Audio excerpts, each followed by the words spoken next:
अंतःकरणाचे परिवर्तन आणि अध्यात्माची पहाट फुलवणारे आपल्या हक्काचे यशवंत प्रसाद न्यूज.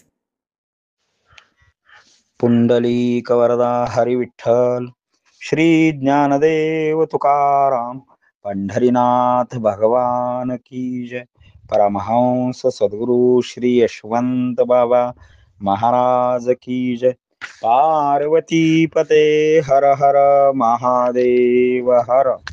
यशवंत हो, जयवंत हो, यशवंत हो, जयवंत हो, यशवंत हो, जयवंत हो.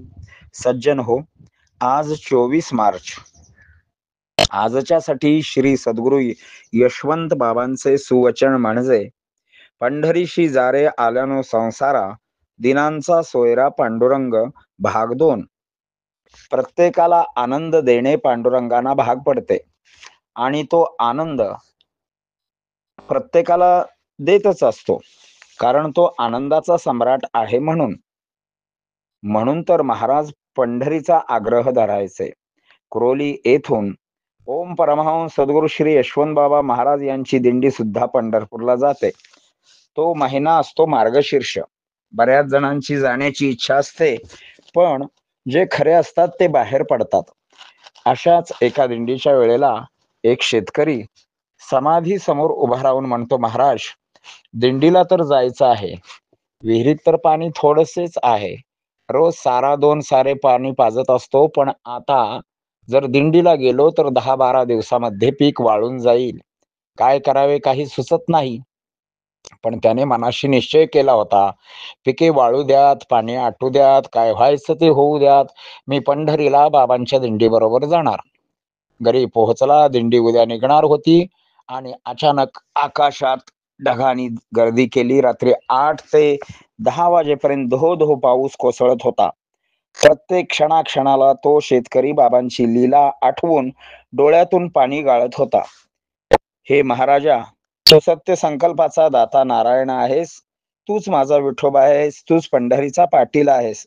तुझ्या दिंडीमध्ये मी जाणार, नाचणार, गाणार, उष्ट्या खरकट्या पत्रवळ्याही उचलणार. अर्थात मनासारखा परमार्थ झाला की त्यामध्ये आनंद असतो. तसा मनासारखा संसार व्हावा असे जर वाटत असेल तर सतत नामाची संततधार लावा. तुम्ही बाबा आठवा, तुम्ही प्रेम साठवा. हे त्रिवार सत्य आहे. आपण श्री बाबांच्या बद्दल म्हणतोच, अरे अरे विठ्ठला पंढरीच्या पाटला, कार्य दुरुक्तीला कुरोली माझी. पंढरीत जे कार्य पूर्वी चालत होते त्याचीच दुरुक्ती आता कुरोलीमध्ये चाललेली आहे. वास्तविक पाहता सद्गुरु यशवंत बाबा म्हणजे सर्व सत्ताधीश. त्यांना मोठेपणाची हौस राहते कुठे? अष्टदिशाचे दिक्पाळ ते बरोबर घेऊन शकतात आणि स्वतः विठ्ठल होऊन नाचत जाऊ शकतात. मात्र हा दिंडी सोहळा म्हणजे संस्काराचा भाग असतो. या दिंडीमधूनच माझा कोणी भक्त गोरा व्हावा, चोखा व्हावा, दामा व्हावा, नामा व्हावा, ही त्यांची अपेक्षा असते. देवापेक्षा भक्तांना मोठे करण्याचे श्री गुरुना वेळ असते. हा आस आणि ही ध्यास त्यांना लागलेले असते. हाच विचाराचा नंदादीप आपण पेटता ठेवायचा आहे. घेतलेला वसा टाकणार नाही, उतणार नाही, मातणार नाही.